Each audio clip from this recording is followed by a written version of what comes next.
All right, Mark, thank you for joining the podcast, the Lustra Labs podcast. You're joining us from Delaware and you representing Pike Creek Mortgage. Is that right? Yes, that is correct. Thank you for having me on. Yeah, it's our pleasure. We had a chance just before this to quickly understand a little bit about what you do, and I'd love for you to take the opportunity just to share a little bit about Pike Creek Mortgage and what you guys do and who you service and who your clients are, just to give the audience an opportunity to really tap into what it is Yeah, that you guys do. yeah, absolutely. So my name is Mark Moses. I am with Pike Creek Mortgage. We are out of Newark, Delaware, and we are a regional mortgage company. So on average, we do anywhere between 400 to 600 million a year in loans. So that's about 100 to 150 units or refinances purchases a month. We've been in operation for about 30 years. I've been with the company. I joined in 2017. Prior to that, I was with Swift Capital, who was ultimately bought out by PayPal. We did small business financing, and I was an underwriter there. So I underwrote small business loans for what is now PayPal. And then I joined Pike Creek Mortgage in 2017 in their post-closing department. At that time, we had just started servicing loans. Every month, what servicing is every month a borrower will log on to our portal. They will make a payment to us. We will issue them statements, taxes, insurance. If you call, we can help you with any questions you have about your loan. So that is kind of what mortgage servicing is. It's really who you pay each month. So I joined the team in 2017 in their post-closing department, and I kind of quickly worked up as we were just kind of kicking off the servicing aspect at that time. Shortly thereafter, probably within a year, I got involved in the servicing team and then ultimately became the manager with around 13 million or so in loans that we serviced at that time. And then we grew it from there slowly in 2018, 2019, and then in 2020, with the pandemic, as everybody knows, mortgage rates went from 5% to 2%, and everybody was buying a house, refinancing. The mortgage industry was very, very popular. So in that time, we started the year 2020 with about 150 million in our servicing portfolio. And by the end of 2021, so about 2 full years, we had grown that to 1 billion, It's which incredible. is right around 40 loans. And we've maintained that, to this day. It's still just over a billion. So that is, it's about, like I said, 4,300 customers that each month they make their payment to us. And then we service them for various agencies, Fannie Mae, Freddie Mac, and Ginnie Mae. These are three. Ginnie Mae is an arm of the federal government. They are funded by Congress. And then Fannie Mae and Freddie Mac are government-sponsored entities. So during the crisis of 2008, they were taken over by the government. So they are kind of partial government entities. So we will remit borrowers' payments to them. They ultimately remit them back through the bond market with mortgage-backed securities. So that's kind of how it all ties together. But we are based out of Delaware. We're probably a 65 employee company right now. And like I said, it's about 400 to 600 million a year will do. That's incredible. And just for my knowledge, when you talked about, I think you said about 4,300 loans that you guys service, the total of those payments, that is what the billion is comprised of. Is that right? Yeah, so it's the total. It's, an average loan is 300,000 or so.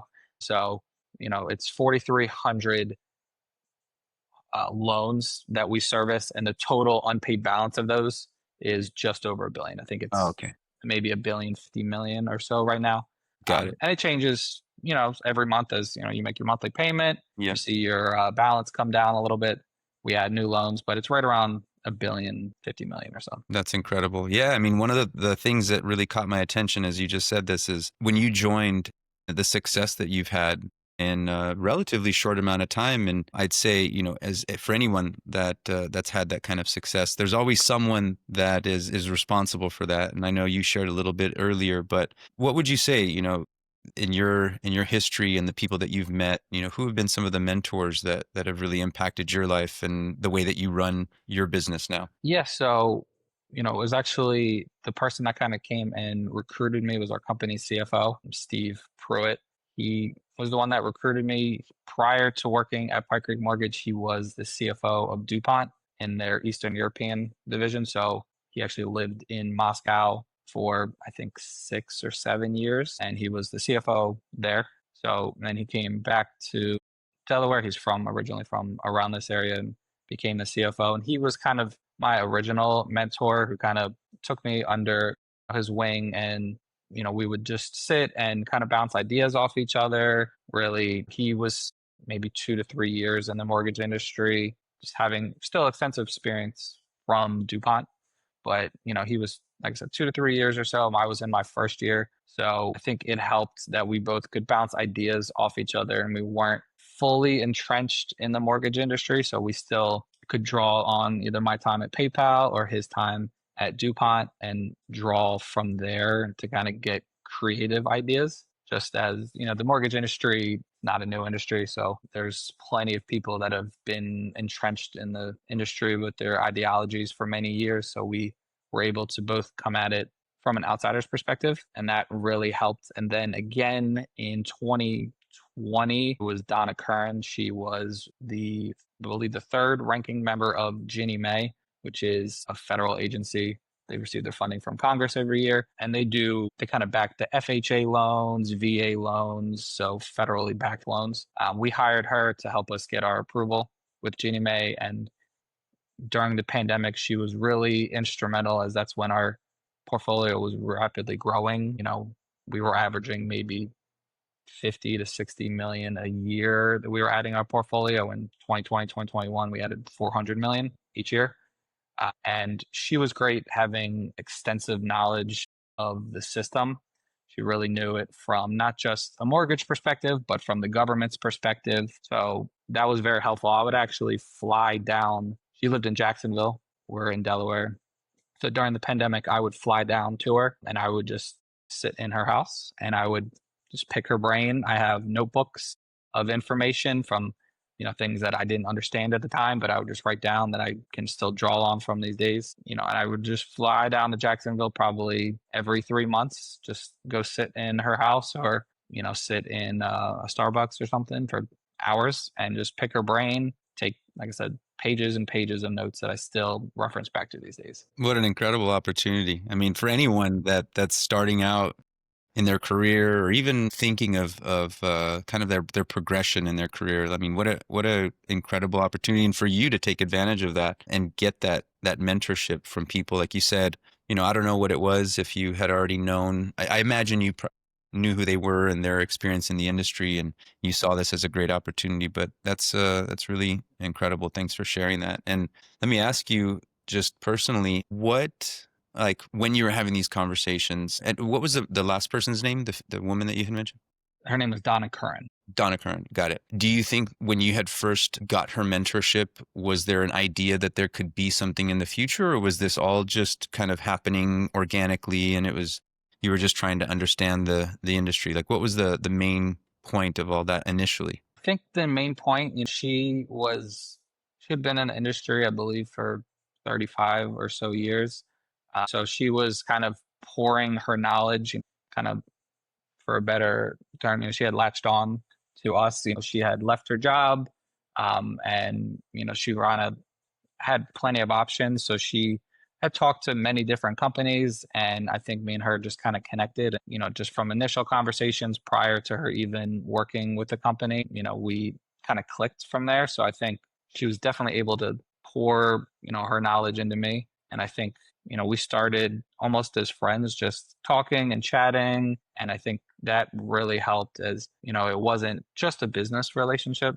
We also became friends as well. But I think there was mutual respect, and I think she saw something in me that, like I said, she has essentially retired. She was doing, she was going to do maybe one or two small jobs here to kind of help the companies through the pandemic, and she just picked us, met me, and I think that It's history. having like a friendship, really, that that's important for mentorship, that it's not just business, that you can hang around and chat and pick their brain in a casual. That's cool. So those two, would you say, are those the key elements, the key people that have really impacted you in this progression at Pike Creek? Yeah, definitely. They're both from different perspectives. One was in the industry for a long time and had extensive knowledge, and the other was, relatively new. So we could bounce ideas off each other from a new perspective. And I think having both sides was very instrumental as I could attack things from a new angle, but also understand, You had get like deep down into the institutional knowledge. trenches. Yeah, you had institutional knowledge. That was clearly, like you said, mortgages have been around as an institution for a long time. Hmm. So you can't just come in, thinking that you're going to Right. reinvent everything. But you did mention earlier, and this is kind of a little segue because, I think anyone who's listening, there are a number of reasons why someone might become successful in the position that they're in. And you've clearly identified that, the relationships that you make and the mentorships, that's a big piece of it. But clearly there's still work that Absolutely. has to get done. And that work that you mentioned earlier, took a special approach where you don't like to hear that the status quo is what you're going to maintain, right? You come in as someone who is going to disrupt things. You mentioned this earlier, and clearly, you had fresh ideas, you had challenged, the status quo. And so, could you share a little bit about those steps and maybe some of the processes, or even what your if you have a formula or a framework, something that would help to identify. Yeah. I mean, I always like to figure out, there may not everything has a better way to do it, but I always like to give it a shot. So for example, when I hire a new employee, I always tell them there's something that I'm doing or somebody on the team that is inefficient. But, if you're doing the task every day, you think it's the most efficient way possible, or else you wouldn't be doing it that way. So whenever we hire somebody new or somebody new transfers into my department, I always say there's something that one of us is doing that is very inefficient. Point it out. How can we improve? Just don't say there's no dumb questions. If I'm training you and you say, why do you do this? So you could just do it instead of going in, doing a little bit here, getting out, and then going back in and doing it again. If you see something that is inefficient, just let me know, call me out. That's what I tell people. There's something that I'm doing or that somebody on the team is doing is inefficient. Just let us know, because if you're doing it every day or once a week, you think it's the best way that you can do it, or else you wouldn't be doing it that way. But, from an outsider who is still learning the language and the software, they can look at it and say, oh, well, that doesn't make any sense. So that's one of the big things that I do is always try to take something and rework it. And then another thing I do is with some of my employees, I just sit down, whether it's a Thursday or Friday, and I say, okay, and it's a very open ended conversation. Let's just come up with some ideas. Let's just say, in a dream world, look at something process that you do every day, once a week, and what would it look like in a dream world? How would it be easier? And then, maybe we can't get to that end goal 100%, but we can start taking steps that way. If we understand what it would look like in a perfect world, if this process was fully automated, then we can say, okay, here are some baby steps that we can take along the way and get 10% better, 20% better. Um, it's really just process improvement. Just because you were taught to do it that way doesn't mean it's the best way. It might be, but it's worth taking a look at it. I always like to try something different.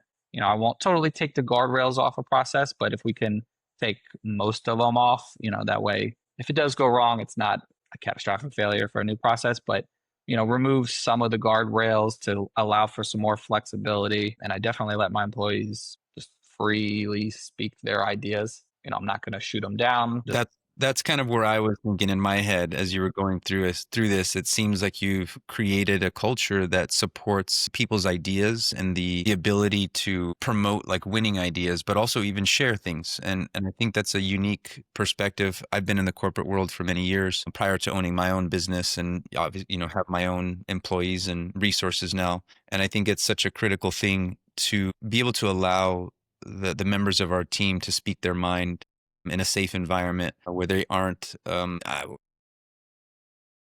judgment or kind of blowback. I think it actually, a lot of it comes back to my time at PayPal. I was actually there for about a year, but after about 6 or 7 months, I was actually tasked with creating my own team there. They're starting a new department. It was called the Intentional Misuse of Credit. It was an offshoot of the fraud department. It was for people that were specifically looking they would apply with fake companies to obtain funding, 20,000, 30,000 for a fake trucking company or something like that. But I was tasked with creating that own team, picking my own members. So I think that's kind of where it really drew from is they said, okay, here's the goal of the team. You can pick whoever you want to be on your team. You can design them. You can assign them roles. You can set up the workflow however you want. Just here's the end goal. Go ahead and do it. Well, so you brought a lot of that knowledge and experience with you into Pike Creek. Absolutely. The PayPal, it is a fintech company. So, it's very laid back culture. I mean, I was told on my first day, if I were to ever wear a tie to work, I would be fired on the spot. So it is, I was told that and they meant it. So it was a very laid back culture of, there was definitely hierarchy, there's structure, but, they wanted you to tell you, just speak your mind. If you think you have a good idea, go ahead and say it, whether if you're in meetings with your boss's boss, they allowed everybody to speak freely and just say, if you had an idea, just to say what it was. Gotcha. Yeah. Yeah, and you mentioned an interesting analogy too. Just when you're telling your resources, if there is an ideal scenario, how would we architect that? What can we? So let me ask maybe the opposite of that. Currently, are there any challenges in your industry that you are facing right now that you would hope to be able to that you see as maybe in the next months or years you want to challenge yourself in solving or incorporate things, or what would you say there? Yeah, I think actually to tie it back to AI, AI is starting to get into the mortgage industry. So a lot of the cost of the mortgage industry, a lot of the fees and the timing it takes is, after the application before closing, it's kind of this middle processing time where, you submit 3 months worth of bank statements and then somebody has to read them. They have to read every transaction. If you own your own business, there's a mix of, is this a personal? Is this, how much money do you have in the business? Is this your money? Is it invested? So that's where a lot of the timing issues of mortgages are, a lot of the fees are. So I think it's really, how can you automate that process? Have you I think, seen? It's yeah. interesting that you mentioned that because AI is definitely there to be able to do that. And I'm wondering, have you seen your competitors doing things like that it's just a matter of time before you incorporate something? Or if you did this, would you be at the forefront, basically? So there are some of the largest companies out there that are doing it. Quicken Loans of the world, the United Wholesale, Mr. Cooper, they are the top 1% of the 1%. I think they're starting to implement that. Um, because it's on average, it takes from the time you apply to settlement 3 to 4 weeks. And I would say 2 to 3 of those weeks are kind of in the middle processing underwriting time of reviewing documents. Hey, you sent me 9 out of the 10 bank pages of your bank statements. Now I need another page, and now you're going to kind of fall back into the queue. So there goes 3 days, right? Being able to implement AI, like I said, I think the top 1% of the 1% have it. I don't think it's fully infiltrated its way kind of into your local mortgage companies, your regional mortgage companies. I don't think it's there yet, but I know it's a hot topic, at any conferences and among, CEOs. It's a hot topic right now. Yeah, yeah. The things that I've seen, even with clients, is it's always nice to start with a certain process, right? Maybe you don't take over the whole thing, Right. the whole process, but you start and you leave it up to, there might still be some human intervention initially just to kind of like test, but it almost feels like, yeah, that seems to be the best way. You always start with an MVP, obviously even in the tech world. But that's really interesting because, yeah, it feels like, as you mentioned, it could be weeks before that process has gone through. Like you said, that if there is an error, which there's no reason why that error couldn't have been analyzed at the point that it was presented or at the point that it was submitted, cutting that time down. And I suppose, like you said, not only is it time, but the 3 weeks or a month that it takes to get that means that's more, I don't know if you would call it risk, but it's certainly more time until that client is in your portfolio. Yeah. And there's costs, associated with it. If you lock your interest rate, there's a hedge. Yeah, that's When we right. lock it, we have to hedge that. The cost varies, but it could be 1 to 2 basis points per day. If you upload 9 out of your 10 bank statements, miss the last page, which has a summary, that goes 4 days. That's 4 basis points, but that's not a lot. But if we're talking over the course of 500 million, then that adds up. That could be a salary right there. Yeah, interesting. Yeah, I was going to ask you if you could put it in for, for a non-mortgage person, if you could put that in real dollars, what would that amount to? Yeah, so I know a basis point. Well, I know the It basis. seems like it's a percent of a cent, but it's every transaction's $300,000, Right. and we're doing 150 a month. It could be $100 here, but that's times 130 loans per month times Right. 12 months. Right. It adds up pretty quickly. And that's that loss of the basis point, like you said, you've locked it in with the client, but then that's your sort of opportunity cost, right? Because right. So like Yeah, you we have, expect that it's going to take 18 days, so we kind of build that in, but it really ends up taking 24. It's a very heavily regulated industry. We can't go back to the borrower and say, you missed a page of your bank statements. That's on us, because we anticipated how long it was going to take.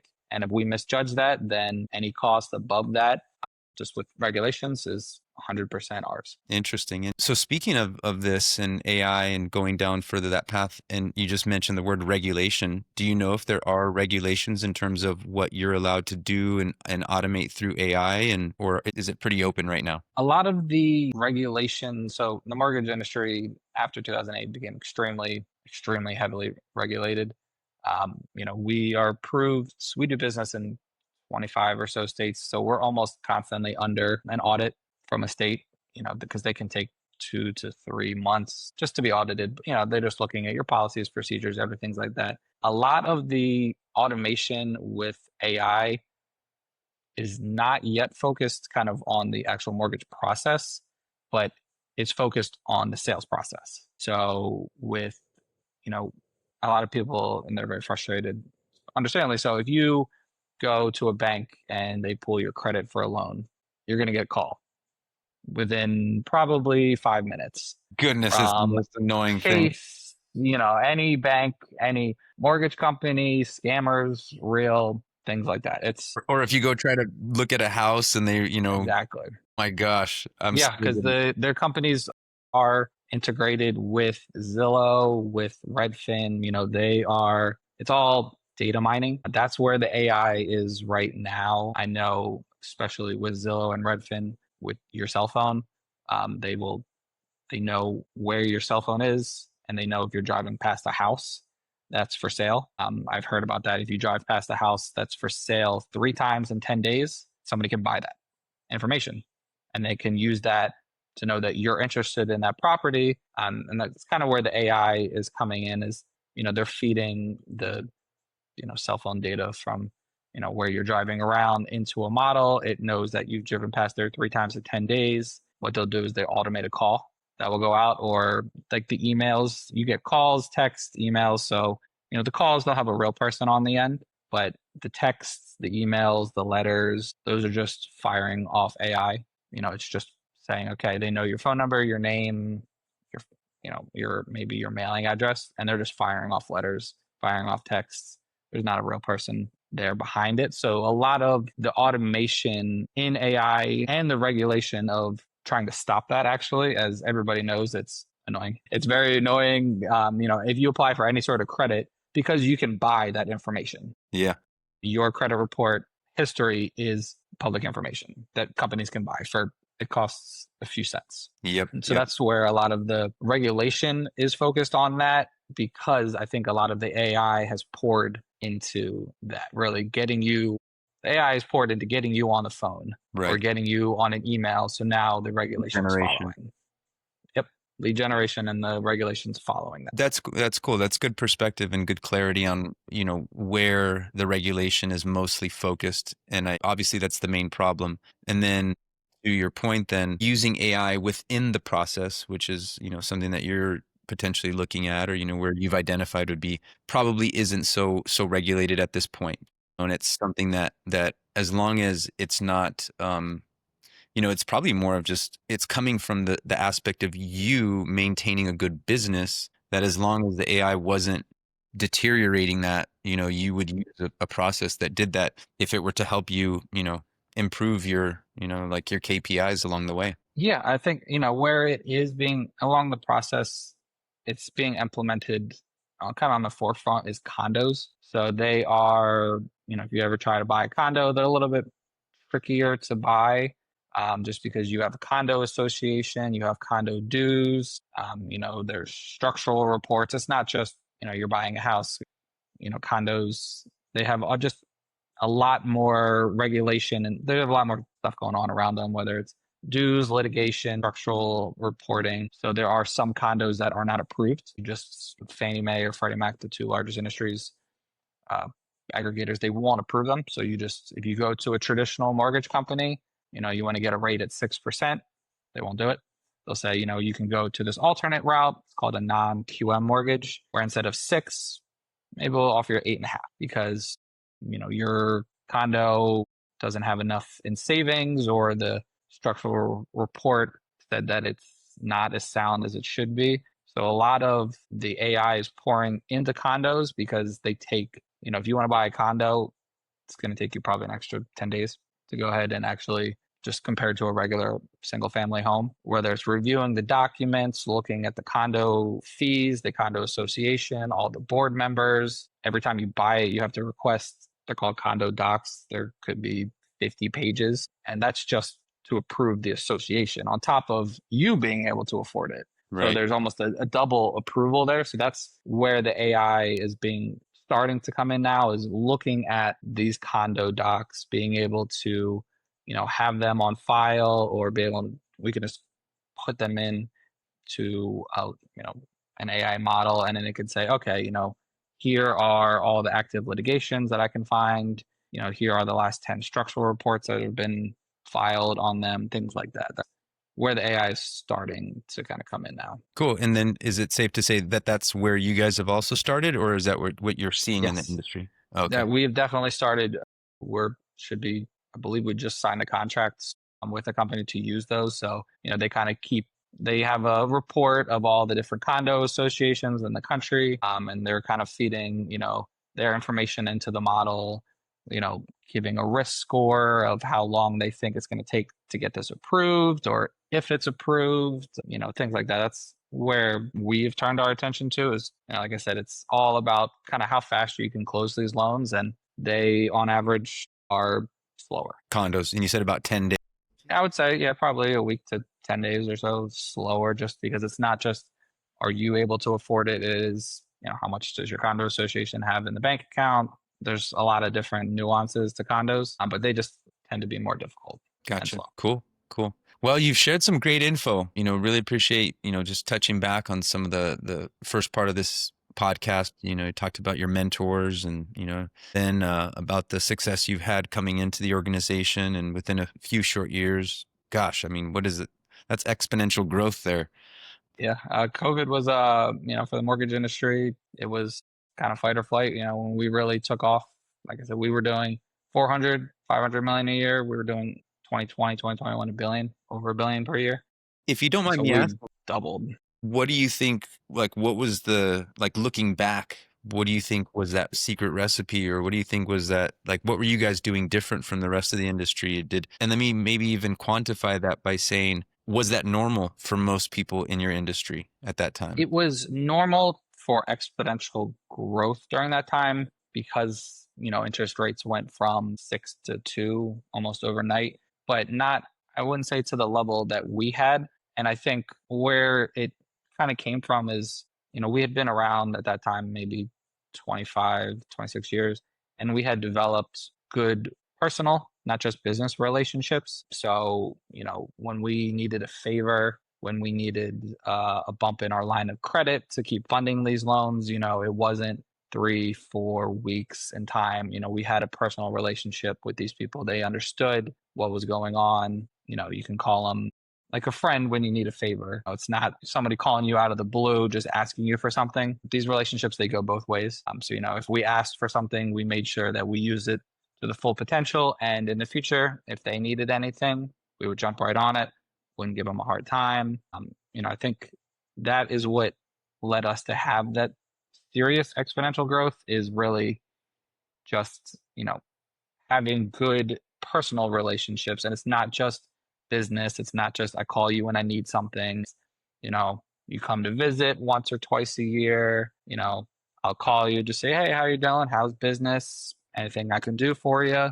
Not just trying to extract something from them, but really building a relationship. And I think that, flows within our company as well of just, you need to have an open relationship, be able to talk with these people, have a good, know who they are, know about their family, know where they're from, their interests. And, in times of need, it's good to be able to lean on them, and in their times of need, they can lean on you.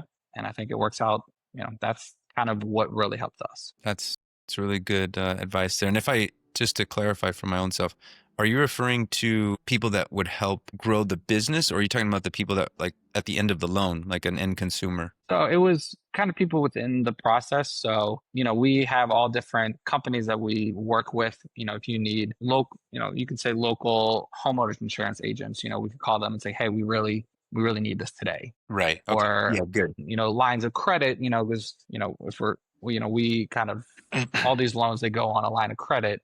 So, if we needed a bump in our line of credit because we were doing so much business, it was really relationships like that, kind of our external vendors, but they're integral to the process. They're very, very important. Absolutely.